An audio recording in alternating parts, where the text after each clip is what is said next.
तो हेलो नमस्कार साथियों, कैसे आप सभी लोग। आई होप आप सभी लोग अच्छे होंगे। तो साथियों, यूपी में एक और पुलिस की बम्पर भर्ती आ चुकी है। जी हाँ साथियों, यूपी पुलिस कांस्टेबल 2026 का कंप्लीट नोटिफिकेशन आ चुका है। लेकिन साथियों, जो पुराना नोटिफिकेशन था 2025 में जो भर्ती हो चुकी है, और ये 2026 का, बेटा दोनों जो है बिल्कुल अलग है। बहुत सारी चीजें, बहुत सारे जो टॉपिक हैं, बहुत सारी चीजें, क्राइटेरिया वगैरह हैं, उनको बदल दिया गया है। अब पुराना कांस्टेबल पुराना नहीं रहा। तो साथियों, आज की इस छोटी सी वीडियो में हम हर एक इंपॉर्टेंट बात को डिस्कस करेंगे जो इस वैकेंसी से रिलेटेड वेरी इंपॉर्टेंट है। ठीक है भाई, तो चलिए शुरू करते हैं और जानते हैं। साथियों, सबसे पहले हम बात करते हैं नंबर ऑफ वैकेंसी की। तो आप सभी लोग देख सकते हैं 32,600 क्या है 79 टोटल नंबर ऑफ वैकेंसी है। योग्यता की बात करते हैं तो 12th पास योग्यता है। संपूर्ण जानकारी इस छोटी सी वीडियो में हम लोग लेते हैं। तो चलिए शुरू करते हैं भैया। सबसे पहले हम लोग बात करते हैं अप्लाई कब से करना है। तो ये 31 दिसंबर 2025 से ऑलरेडी स्टार्ट हो चुके हैं। क्या भैया, 31 दिसंबर 2025 से ऑलरेडी स्टार्ट हो चुके हैं। ठीक है, और वही बात करते हैं हम लास्ट डेट की, तो 30 जनवरी 2026 है। क्या है भैया, 30 जनवरी 2026 है लास्ट डेट। फीस पेमेंट की 30 जनवरी 2026 है। और भैया बात करते हैं हम लोग क्या है डिपॉजिट करने की, 2 फरवरी 2026 है। अगर कोई दिक्कत आ गई है तो ठीक है। एग्जाम, एडमिट कार्ड, रिजल्ट, ये सारी चीजें आपको प्रॉपर तरीके से बता दी जाएंगी। अब हम बात करते हैं फीस की। क्या है एप्लीकेशन फीस क्या होने वाली है। तो जनरल, ईडब्ल्यूएस, बीसी और ईबीसी के लिए बेटा क्या हो जाएगा, 500 रुपए फीस है। वहीं एससी, एसटी, ओबीसी के लिए 400 रुपए फीस यहाँ रखी गई है। पेमेंट मेथड क्या हो जाएगा, पेमेंट जो आपका है मेथड जो है मोड है ऑनलाइन हो जाएगा, जिसमें आप debit card, credit card, internet banking या आईएमपीएस या कैश कार्ड, मोबाइल वॉलेट, किसी भी प्रकार से आप भुगतान कर सकते हैं। लेकिन सावधानी से करना, आराम से करना, क्योंकि जब एक बार भुगतान या एक बार आपका पेमेंट फंस जाता है बेटा तो फिर दिक्कत होती है। ठीक है, तो इन सारी चीजों को आपको ध्यान देना है। अब हम बात करते हैं भैया, अब हम बात करते हैं एज लिमिट क्या है। एज लिमिट क्या है, तो मिनिमम एज जो आपकी है वो 18 साल। ठीक है, और मैक्सिमम एज की बात करते हैं तो फॉर मेल कैंडिडेट के लिए 22 साल है और फीमेल कैंडिडेट के लिए 25 साल है। एज रिलैक्सेशन के लिए मारामारी चल रही है। बढ़ जाएगी तो बहुत अच्छी बात है, अगर नहीं बढ़ेगी तो बहुत सारे हमारे शेर सेनिया इस वैकेंसी से बाहर हो जाएंगे। ठीक है बेटा, नंबर ऑफ वैकेंसी की बात करते हैं तो 32,600 क्या है 79 है। ठीक है, तो टोटल पोस्ट है, अभी पोस्ट बढ़ने की आशा है, देखो क्या होता है भैया। ठीक है, अगर हम बात करते हैं पोस्ट नेम की, तो यूपी पुलिस कांस्टेबल की ये बम्पर वैकेंसी है।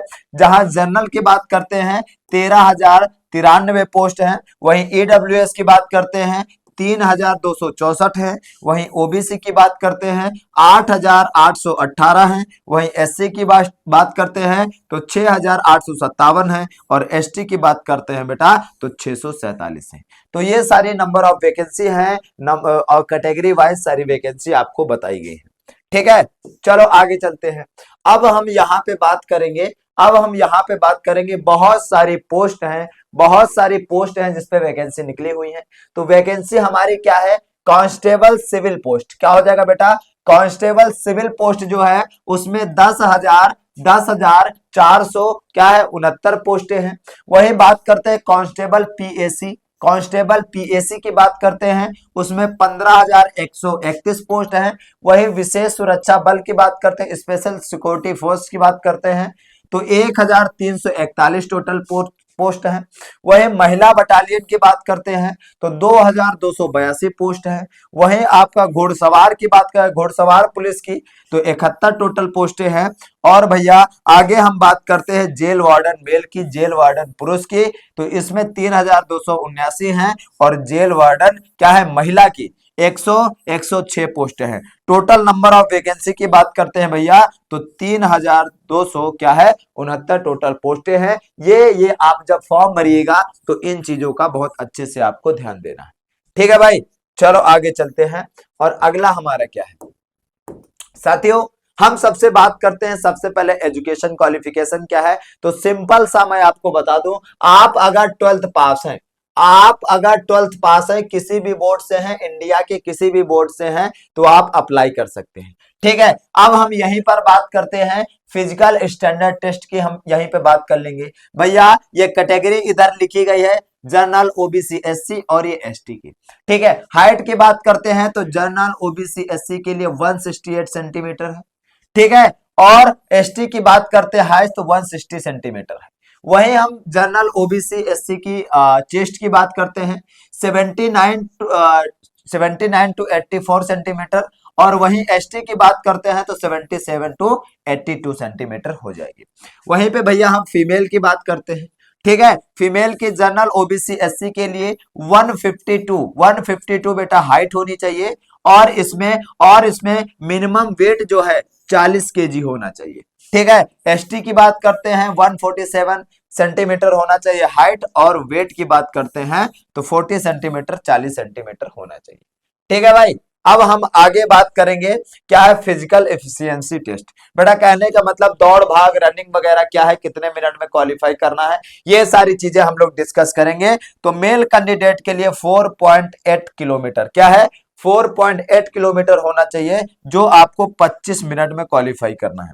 वही फीमेल की बात करते हैं तो 2.4 किलोमीटर होना चाहिए, होगी रेस, जिसमें आपकी क्या है 14 मिनट में क्वालिफाई करना है। तो ये आपका क्राइटेरिया यहाँ पे दिया गया है, और इसको अच्छे से आप लोग देख लीजिएगा। ठीक है, यही आपको करना है, इतनी ही आपको रेस मारना है, इतनी आप लोगों की हाइट वगैरह होनी चाहिए, और वेट 40 केजी फीमेल कर लेंगे अपना, और ये चेस्ट वगैरह सारी चीजें। ठीक है भैया, अब आगे हम बात करते हैं कि क्या हो जाएगा, सिलेक्शन मोड हमारा क्या है। रिटर्न एग्जाम होगा भैया, ऑफलाइन टेस्ट होगा आपका, ऑफलाइन एग्जाम होगा, तो रिटर्न एग्जाम आपका होगा। ठीक है, उसके बाद क्या है पीएसटी होगा, सॉरी पीटी होगा, फिजिकल स्टैंडर्ड टेस्ट होगा। उसके बाद आपका पीएसटी होगा, physical standard test, physical efficiency test, दोनों आपके होंगे। उसके बाद डॉक्यूमेंट वेरिफिकेशन होगा, उसके बाद क्या है मेडिकल टेस्ट होगा, उसके बाद बेटा क्या हो जाएगा, उसके बाद आपकी फाइनल लिस्ट जो है, फाइनल लिस्ट बनेगी, और जिसका इसमें नाम होगा उसका सिलेक्शन पक्का है। ठीक है भाई, ये ये सारी चीजें रही। अब हम चलते हैं इंपॉर्टेंट फेज की तरफ। इंपॉर्टेंट फेज क्या है बेटा, जो जो डॉक्यूमेंट गलत होता है तो सारी चीजें गलत हो जाती हैं। तो डॉक्यूमेंट एक बार क्लियर कर लेंगे कि कौन कौन से डॉक्यूमेंट लगने वाले हैं। ठीक है, तो सबसे पहले आपकी शैक्षिक योग्यता में आपका क्या क्या अपलोड करना है। 10th की मार्कशीट अपलोड करना है, 12th की मार्कशीट अपलोड करना है, और 12th का सर्टिफिकेट आपको अपलोड करना है। ठीक है भाई, आगे अब कहते हैं पहचान पत्र, आईडी प्रूफ में आपका, अगर आपके पास आधार कार्ड है तो भैया आधार कार्ड ही आप लोग करेंगे, अन्यथा नहीं है तो voter ID, driving licence, passport कोई एक आप लोग कर सकते हैं। चलो आगे चलते हैं, यहाँ पे समझते हैं कि जन्म प्रमाण पत्र में अगर आपके पास बर्थ सर्टिफिकेट है तो कोई दिक्कत परेशानी समस्या की बात नहीं है, अपना बर्थ सर्टिफिकेट ही उसमें लगा दीजिएगा। अगर नहीं है बर्थ सर्टिफिकेट तो भैया आप अपनी 10th की मार्कशीट लगा देना, क्योंकि उसमें भैया जो है 10th की मार्कशीट में डीओबी मेंशन रहती है, तो काम हो जाएगा। ठीक है, जाति प्रमाण पत्र की बात करते हैं, आरक्षण प्रमाण पत्र की बात करते हैं, तो भैया अगर आप ओबीसी, एससी, एसटी हैं, उत्तर प्रदेश के हैं निवासी, तो आप अपना कास्ट सर्टिफिकेट लगाइएगा, आपको जरूर बेनिफिट मिलेगा। ठीक है, डोमिसाइल में आपको लगाना है डोमिसाइल सर्टिफिकेट, तभी पता चलेगा ये बंदा यूपी का है कि बाहर का है।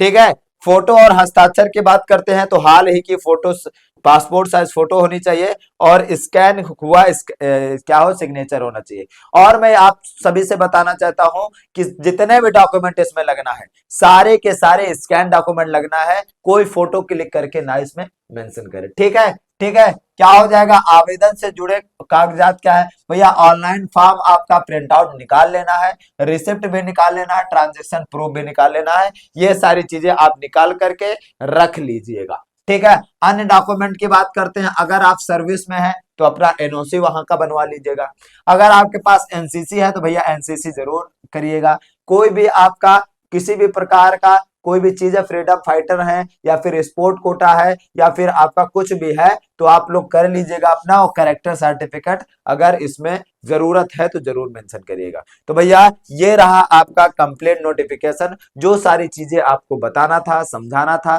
तो भैया अभी तक जो आपको किसी भी प्रकार की कोई भी समस्या है, कोई भी क्वेश्चन है, तो आप पूछ सकते हैं। और अप्लाई कहाँ से करना है, बेहतरीन स्टडी विद अनुराग जो चैनल का लिंक है वो क्या है भैया, इसकी वेबसाइट एक भी है lucknowresult.com, उस पे जा करके आप लोग अपलोड कर सकते हैं सारे डॉक्यूमेंट और अच्छे से फॉर्म को भर सकते हैं।